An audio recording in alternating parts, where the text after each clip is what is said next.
My dream wedding turned into a nightmare. The woman under my veil wasn't my fiancé, but his mute sister. I lifted the veil, and the woman staring back at me wasn't Emma. It was Sarah, her mute sister. 200 guests watched me freeze at the altar of St. Catherine's Church on Saturday, April 6, 2024, at 3:47 p.m., the exact moment I was supposed to be kissing my bride and starting the rest of my life. Instead, I was staring into the terrified brown eyes of a woman who wasn't supposed to be here, wearing a $6,000 Vera Wang dress I'd helped pay for, holding a bouquet of white peonies that cost $800, standing under an arch of flowers that had taken 3 people 6 hours to construct this morning. Sarah's eyes were wide, pleading, filled with tears that were already streaking her carefully applied makeup. Her hands were shaking so badly, the bouquet trembled, petals dropping onto the white runner between us. My own hands started shaking. "What? Where's Emma?" Sarah couldn't answer. She was born without the ability to speak. Selective mutism, they'd called it. Though Emma had explained once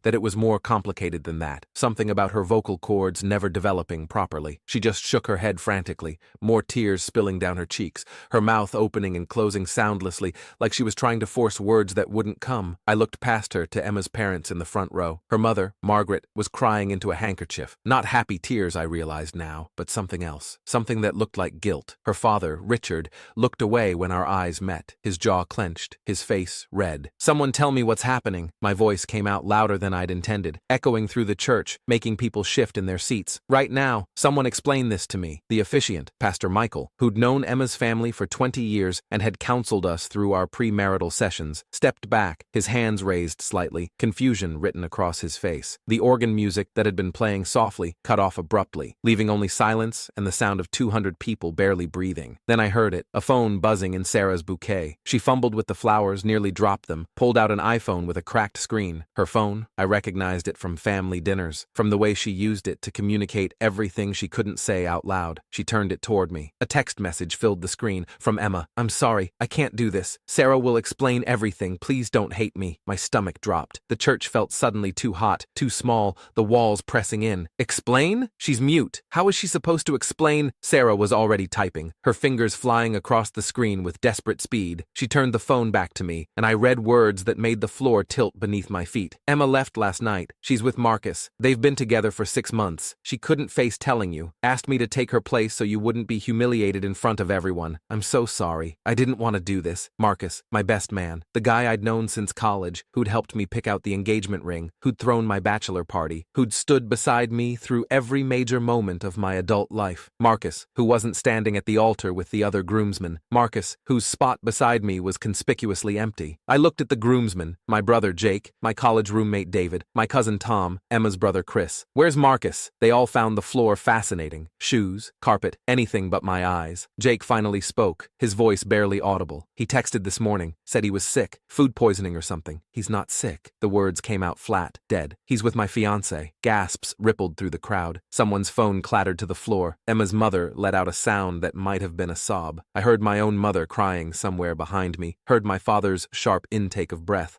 Sarah typed again, her fingers shaking so badly she had to retype several times.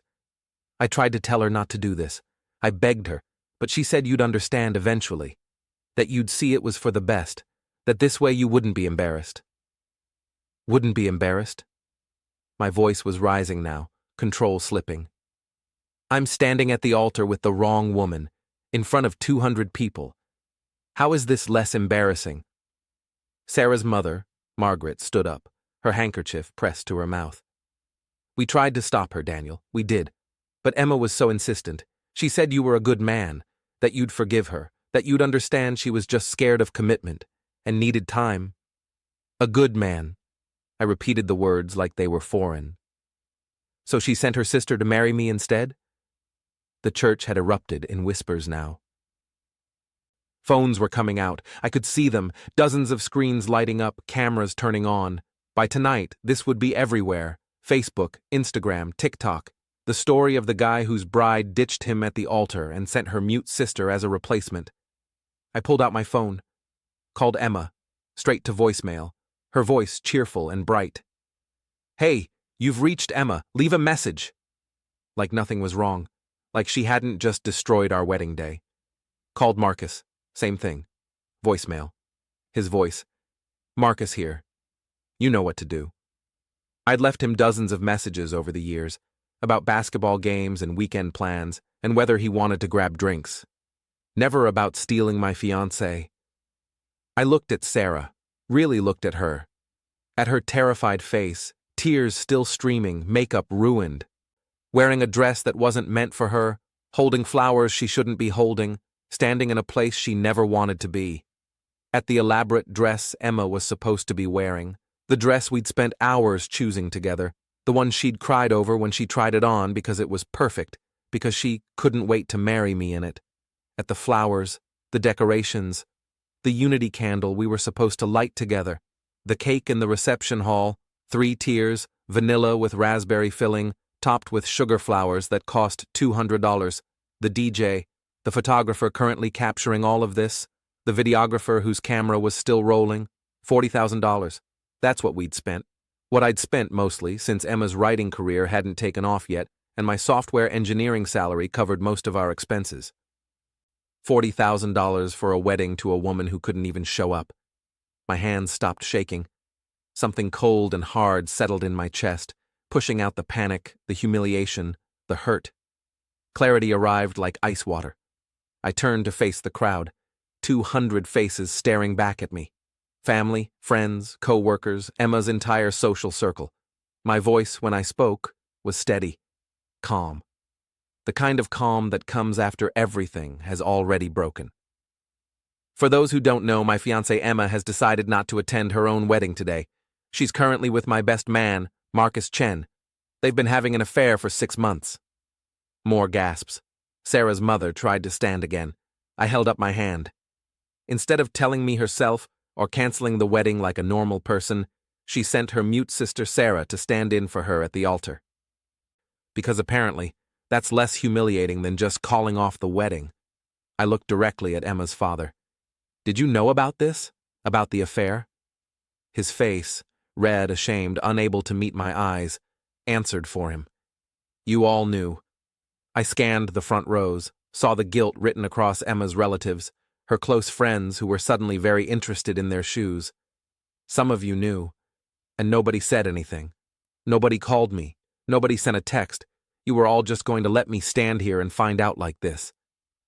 My mother was openly crying now in the second row, my father's arm around her, his face twisted in fury. Not at me, at them, at Emma, at this whole disaster. I turned back to Sarah, took a breath. This isn't your fault. I'm sorry you got dragged into this. You didn't deserve to be put in this position. She nodded, tears streaming faster now, her whole body shaking. She typed something on her phone, but her hands were shaking too badly. I saw the words before she gave up. I'm so sorry. I addressed the crowd one final time. The reception is paid for, the food is ready, there's an open bar, you're all welcome to stay and eat. Celebrate something, anything, just not my marriage, because there isn't going to be one. I walked down the aisle. 200 people parted like water, pressing back against the pews, creating a path. I could hear crying, my mother, my grandmother, Emma's mother, several bridesmaids, could hear angry whispers, phones buzzing, the click-click-click of photos being taken. I made it to the parking lot before Jake caught up with me, running in his tuxedo, his face red. Dan, wait, what are you going to do? I don't know yet, I said, but I did know. I drove to Emma's apartment, the one she'd been living in until next week, when she was supposed to move into the house I'd bought for us in Oak Park. Used the key she'd given me 6 months ago with a kiss and a promise. Soon we won't need separate keys. It'll all be ours. The apartment was half empty. Her closet mostly cleared out. Drawers open and ransacked. She'd been planning this. Not a spur-of-the-moment panic. A calculated exit strategy that she'd been executing while smiling at me over dinner, while planning seating charts, while saying, I love you, and I can't wait to be your wife. Her laptop was still open on the kitchen counter, still logged in.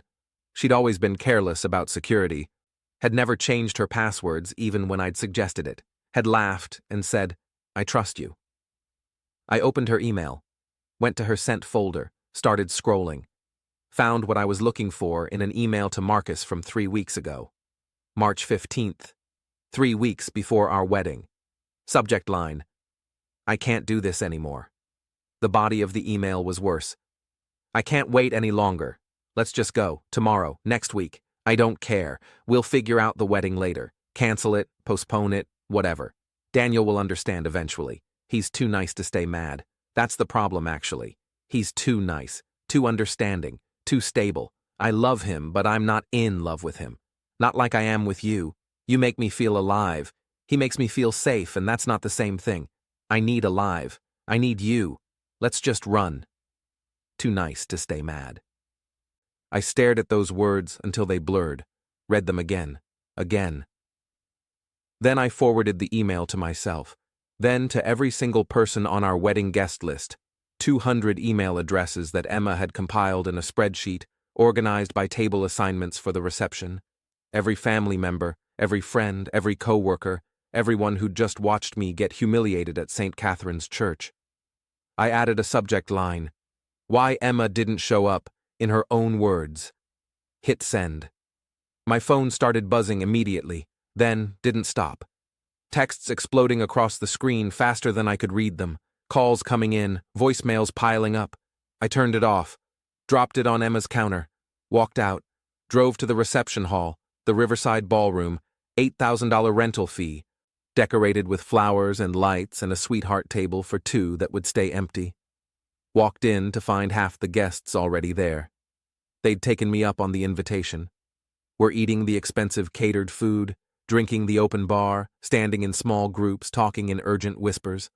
My mother rushed over, her makeup destroyed by crying. My father beside her looking like he wanted to hit something. "Daniel, sweetheart, are you okay?" "I'm fine. What did you do? People are checking their phones and—" I made sure everyone knows the truth. The whole truth. In Emma's own words. My phone was off, but I could imagine what was happening. Emma's family reading that email, her friends, her co-workers, Marcus's family, everyone who'd been at that church, everyone who'd seen me standing there with Sarah while 200 people watched my life implode.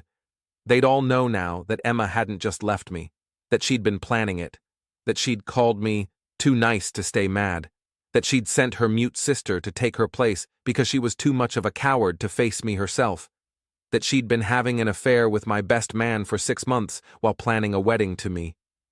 My father found me at the bar 2 hours later, put his hand on my shoulder. "I'm proud of you, son." For what? Getting left at the altar? For not letting them get away with it quietly, for making sure everyone knows what kind of person she really is. That night, my phone, still off, sat in my pocket while Jake showed me his. Emma had posted on Instagram, a long caption under a black square. "I made a terrible mistake. I panicked. I'm so sorry to everyone I hurt, especially Daniel. I never meant for things to happen this way. Please stop the hate messages." The comments were brutal. Over 300 already. "You sent your mute sister to marry him? Are you insane? This is genuinely psychotic behavior. You deserve every bit of hate you're getting. Daniel dodged a bullet. You're a coward." Marcus had posted too, a similar apology on Facebook that his own family was destroying in the comments. His mother had written, "I raised you better than this. Don't contact me." His sister, "You're dead to me." I didn't feel good about it, didn't feel victorious or satisfied, just empty, hollow. Like someone had scooped out everything inside me and left a shell that looked like Daniel Morrison but was actually just going through motions. Around midnight, my phone rang from a number I didn't recognize. I answered without thinking. "Daniel, please." Emma's voice, cracked and desperate. "I'm begging you, take down the email, delete it. People are sending death threats. Marcus lost his job. They fired him this afternoon. My family won't talk to me. My friends are blocking me, please. You should have thought about that before you sent Sarah to marry me in your place." I panicked. I didn't know what else to do. I was scared and I made a terrible mistake. "You had 6 months to tell me the truth. 6 months while you were sleeping with my best friend and planning our wedding at the same time. You could have told me any day. Instead, you let me stand at that altar in front of 200 people. I was going to tell you? When? After Sarah and I said I do? Daniel, you were a coward, Emma. You are a coward, and now everyone knows it." Silence. Then her voice, barely a whisper. I'm sorry. I really am so sorry. So am I. I hung up. Blocked the number. Sat in the apartment we were supposed to share, the house I'd bought, the mortgage in my name, the rooms we were supposed to fill with furniture and memories and eventually kids. Sat surrounded by wedding gifts people had shipped early, by the life I'd planned that had evaporated in the time it took to lift a veil. My phone buzzed. A text from Sarah. Thank you for not blaming me. I'm sorry you went through that. You deserved so much better. You're a good man. Don't let her make you think otherwise. I stared at the message for a long time. Typed back, so did you. You deserved better than being used like that. I'm sorry she put you through it. Because she had. Sarah had been forced to stand at that altar, to face 200 people, to deliver the worst news of my life while unable to speak. She'd been crying the whole time, terrified, trapped in a situation she'd begged Emma not to create. Emma had used both of us, had calculated that I was too nice to stay mad, that she could send her sister as a sacrifice and I'd just accept it, that eventually I'd forgive her and we'd laugh about it at family dinners years from now, but I wasn't that nice. Not anymore. I opened my laptop, looked at the email still sitting in my sent folder, at the 200 recipients, at the read receipts showing 198 people had opened it, at the replies filling my inbox, expressions of outrage, support, disbelief. Emma had wanted me to be too nice to stay mad. She'd counted on it, built her plan around it. She'd been wrong.